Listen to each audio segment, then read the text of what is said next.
Okay, everybody, I'm going to reset the valves on the hot rod again today. My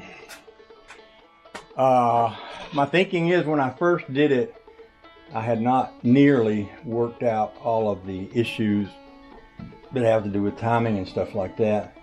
And I think timing can affect valve. And also, I did it by the book, which says to tighten them down or loosen them until they clatter, and then tighten them back down one full turn in quarter turn increments, allowing 10 to 15 seconds between each. And then someone else said, well, it shouldn't have been one turn, it should have been a half turn. And then someone wrote and said, well, it shouldn't have been one turn, it should have been 3/4. And somebody else wrote and said, it shouldn't have been one turn, it should have been 1/4. So I'm thinking, all right, it seems like there's a lot of variation on how much to tighten them back after they start to clatter, or after you turn them enough for the clatter to stop. I like a quarter turn. It's probably less wear on the cam and the valve springs, and if it'll run okay at a quarter turn, I'm going to go with it this time. Also, after I set the, well, while I have the valve covers off, first I'm going to run this and get it hot, and then I'm going to take these valve covers off and, you know, paint. While it's still hot, I'll go ahead and set the valves. While I got the valve covers off, I'm going to paint them again. And then, I don't know if I'll do that or not though, because I now have to wait for it to dry all day, and I'm, okay, scratch that part. I'm also going to reset the timing, and I'll probably set it by the light, just for starters, and then see how she does from there. And the third thing I want to do is take the carburetor apart, clean it out, and put it back together, and then try that. Like I've said many times, this carburetor has been sitting around for years. The idea that it runs at all surprises me. So that's 3 things on my list today. I don't know if I'll get them all done, but we'll see how far we get. So I'm going to start just by cranking this and letting it run. I went ahead and picked me up a 14-pound radiator cap. The one I had on here was 7, which was perfect for the Cadillac engine, but not needed for the Chevrolet engine. So what I'll do is I'll climb over in there and start her up, and then climb out.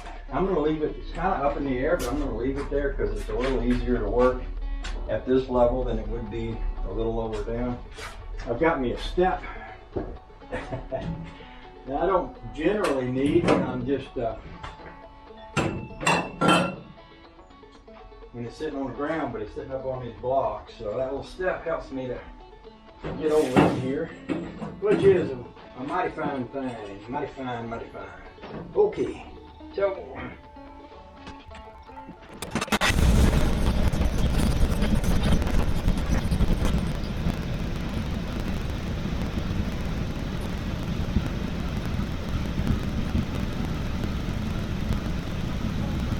you know, while that's warming up, I was thinking about remodifying my, I got a set of valve cover gasket, valve cover, not gasket. I got a couple of valve covers that I modified to use when adjusting valves.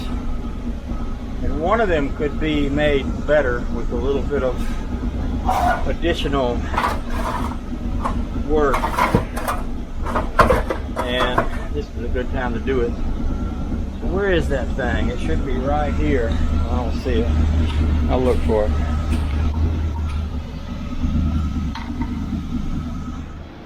I was thinking what I might do is take my grinder and grind a little area out of these valve covers at every place where there is a where there's an adjuster.